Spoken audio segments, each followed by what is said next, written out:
Bugis sangat sempit jika diartikan sebagai suku. Mereka lebih dalam dari itu.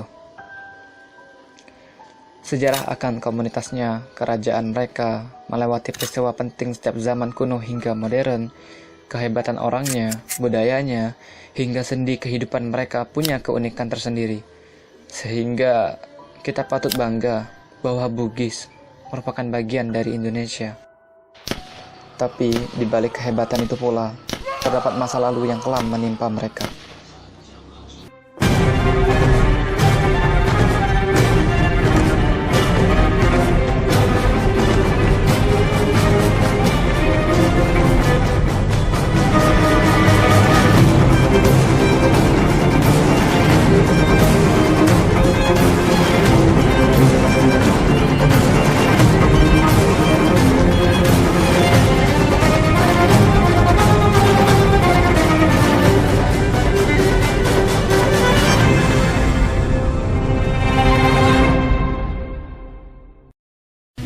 Mewarisi semangat kepahlawanan dari pahlawan-pahlawan Bugis Makassar dan pahlawan-pahlawan Islam lainnya di daratan Sulawesi Selatan.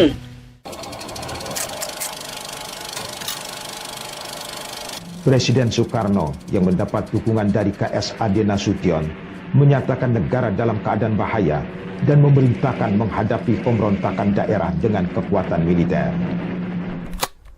Abdul Kahar Muzakkar menjadi tokoh penting dalam organisasi yang berkembang pesat di Makassar hingga menyeluruh Sulawesi Selatan. Apalagi kalau bukan Darul Islam, Tentara Islam Indonesia atau DITII cabang Makassar.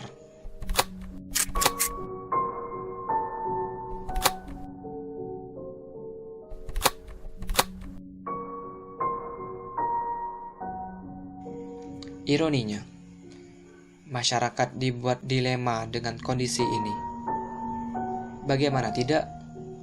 Jika membantu Darul Islam, mereka dicap sebagai simpatisan pemberontak oleh pemerintah Republik Indonesia dan tentunya akan mendapatkan hukuman dari negara. Namun, apabila tidak membantu Darul Islam, rumah mereka akan dibakar. Memang benar kejadian Mbak yang kebakar? Waduh, kalau dikatakan tiap bulan dulunya itu.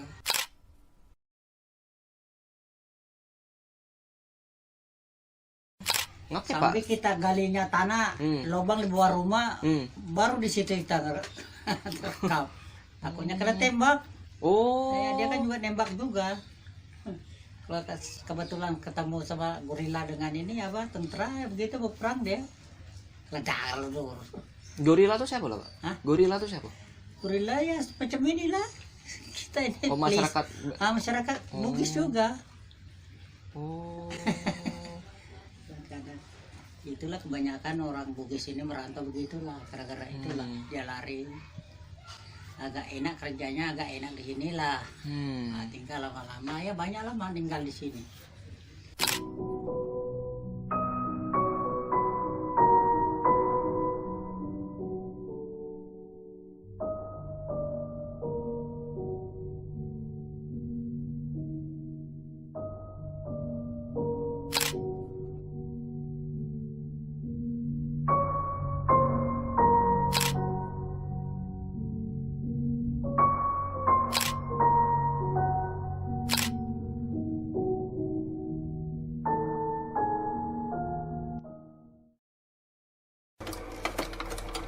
Berbeda di belahan bumi pertiwi yang lain yang penuh gejolak.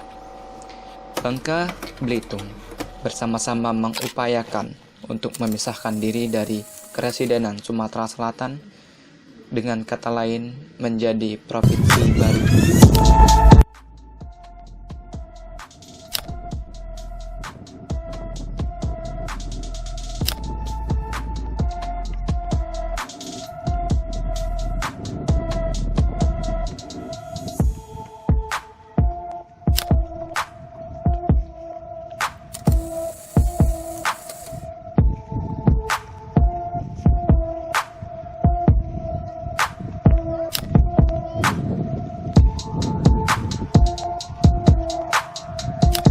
Kondisi ini tentu menjadi angin segar bagi orang Bugis.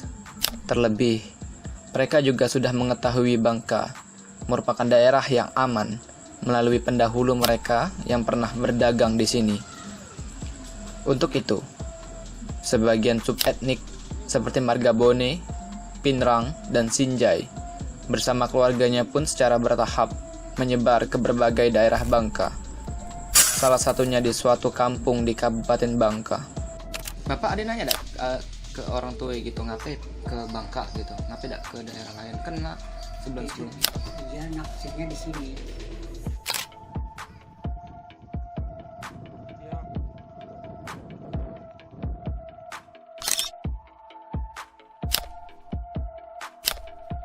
Kenapa dia ke Bangka? Kenapa tidak di Kalimantan? Karena dia sudah ada dia sudah ada keluarganya di sini. Di sini setiap kampung ini punya saudara kita semua. Oh, Masih sampai pupu. berarti sepupu-sepupu lah kesini duluan. Nah, dari sini keduluan. Nah, tuh mereka dulu kan masih main surat. Atas dasar itu, mereka menggunakan kapal layar dan ada juga yang nekat menggunakan perahu dan dayung. Ada yang membawa mayan atau alat penangkap ikan, dan ada yang membawa pedang lontara saat berlayar menuju Bangka. Yang pasti, mereka membawa peralatan dapur, kasur, dan alat mandi sebagai penunjang kala singgah di suatu tempat.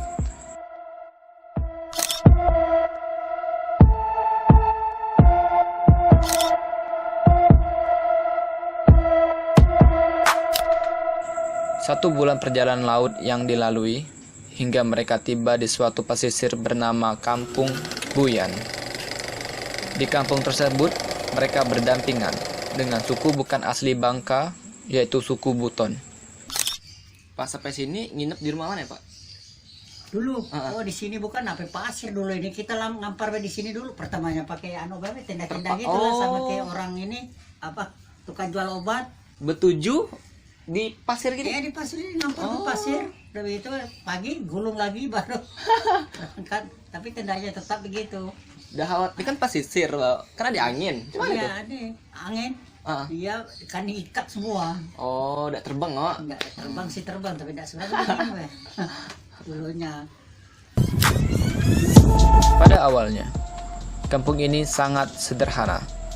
Belum banyak rumah, yang ada hanya padang pasir pantai putih. Rumah-rumah di sana pun masih berdinding kayu.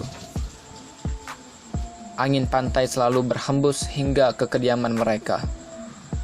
Insting inilah mereka gunakan untuk melaut pergi dan pulang menggunakan ketek dan dayung.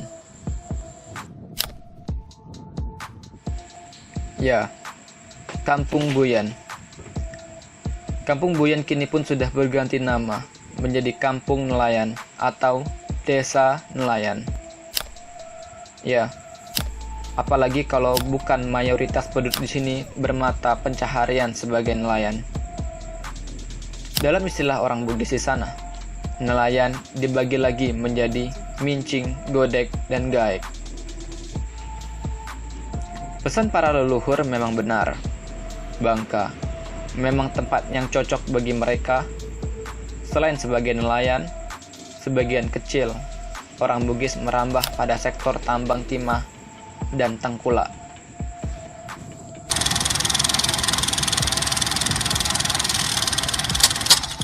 Tahun 1950-an hingga 1970-an, Bugis bukan pertama kalinya merantau ke Bangka. Namun, di tahun ini terjadi gelombang besar-besaran akibat pemberontakan DITII di Sulawesi Selatan. Itu kan jadi ada dua faktor. Jadi ada pull faktor, ada push faktor. Jadi pull faktornya dia mencari nafkah, push faktornya didorong karena di daerah asal itu mereka merasa terancam dengan keselamatannya. Kan di sana itu kan terjadi pergolakan DITII yang dipelopori oleh Kahar Musakar pada waktu itu bersama dengan gerombolan.